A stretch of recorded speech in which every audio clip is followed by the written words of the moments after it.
Folks, I'm at Bass Boot Camp and it is absolutely amazing. So we're trying a live thing here, guys. Everybody, this is FreekBass. You can only see my team. The others are on the yeah. But FreekBass is an amazing artist. Just also with a really interesting story. I mean, you're all about the groove. You're all about the pocket, right? From where I grew up. I grew up in Cincinnati, Ohio, and there's always been this really strong history of funk and groove music. From there, Dayton, Ohio, which is about 30, 40 minutes up the road from Cincinnati, Bootsy, Zap, the Ohio players.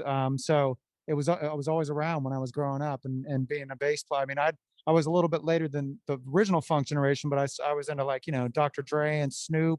And then by way of them, I got into like a lot of the funk stuff and then started to get to work with some of those players too as well. Well, some of those cats, including Bootsy, started noticing you, right? Yeah. So, what was that?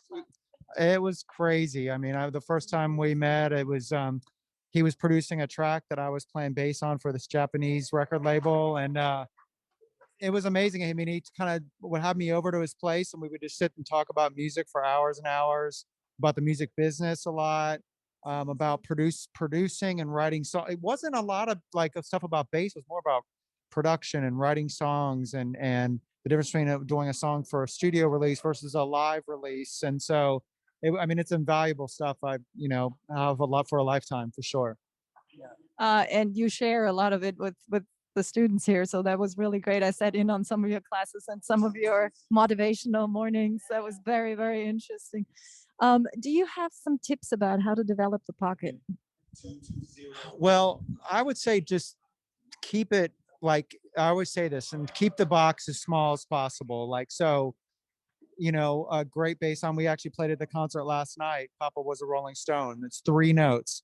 And the I think the original version, not the single version, is like 8 minutes long, and the bass line does not change at all for 8 minutes. So just because you can learn something quickly doesn't mean, not always where you can play it for the full time quickly. So think of like simple songs. I think a really good thing is learn a lot of the old James Brown bass lines too. They're usually pretty simple to learn. They're 2, 3, 4 notes, but super repetitive. Hip hop, a lot of hip hop lines, which a lot of times are samples of old funk stuff, but are nice because it's a repetitive line. So that repetition and trying to, like I would always say, play a bass line for 3 minutes, listen to the first 10 seconds of it, fast forward and listen to the last 10 seconds. And there should be not that much fluctuation between either one. Yeah.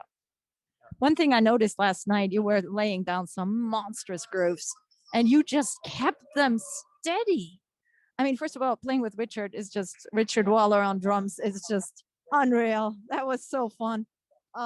But I mean, you seemed so relaxed, even though that was a pretty busy and, complex bass line with a ton of dead notes thrown in and effects going and whatnot.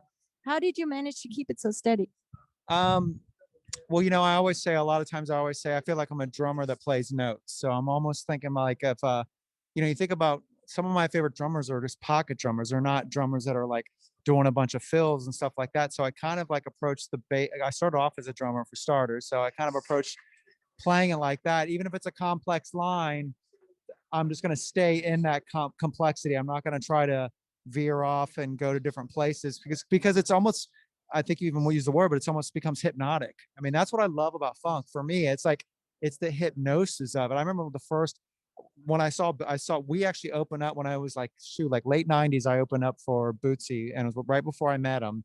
And I remember going to the show and I was freaking mesmerized. And it's not, I mean, part of it was the whole visual aspect of it, but it was mostly just like the music was so freaking hypnotic. I saw a band called Trouble Funk up in DC, they're from DC. I saw them in New York once. Same thing. They're go-go, which is a style of funk called go-go music out of Washington D.C. And it's just like one groove for like 10 minutes, and it's like hypnosis, and it's like that's what drew me to it. Yeah, same thing.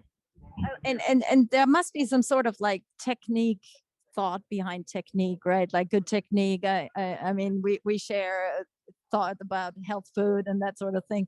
How do you keep your stamina going? And it's good you bring it up. I think that the biggest technique with playing like funk and groove oriented music and the repetitious stuff like I'm talking about is like keeping the notes like the evenness, I guess, is it. So it's not like, like if you're playing like da da da da, it's not da da da. No, I'm not even talking about rhythm. I mean, I'm talking about actually just the evenness in terms of the volume and everything. So it's like you're almost like a machine, but you're not because you're a human, but you almost have to have that kind of mentality. You know what I mean? That type of thing. Yeah.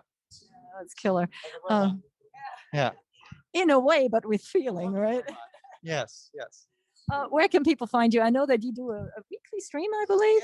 9 albums out. You're incredibly prolific, by the way. It's just unbelievable. I mean, I think that's really, and a lot of people this weekend have talked about that. Writing, as well as being a bass player, be a bass player that writes bass lines and/or writes music. I mean, it's so important. And that's where the magic happens when when you're creating, especially when you're creating your own bass lines and then playing them. That's like nothing else. So, and yes, I do have you can find me at freekbass.com, which is FreekBass. FreekBass Music on Facebook, the FreekBass channel on YouTube. I do every Wednesday night. I do at 9 o'clock. It's called Bass Talk with FreekBass, which talk bass techniques. And then Saturday night, I have a show called Saturday Night Chit Chat, which is kind of like what you're doing right here. Just interview different musicians. That's Saturday night, 9 p.m. Eastern, 6 p.m. Pacific, and we just talk music. Yeah. FreekBass, everybody. Thank you all. Was mind-blowingly good at this. I'm sure she's probably playing it down because you all see her all the time. I mean, her performance last night was just incredible at the Motown thing. It was just mind-blowingly good. Yeah, everybody was standing up at the end, just to let you know. Yes. Thank you. Thank you so much. It's been so nice spending some time with you and not just on the boxes on Zoom. Exactly. We're like scouring the breakfast buffet together. Awesome. Thank you so much.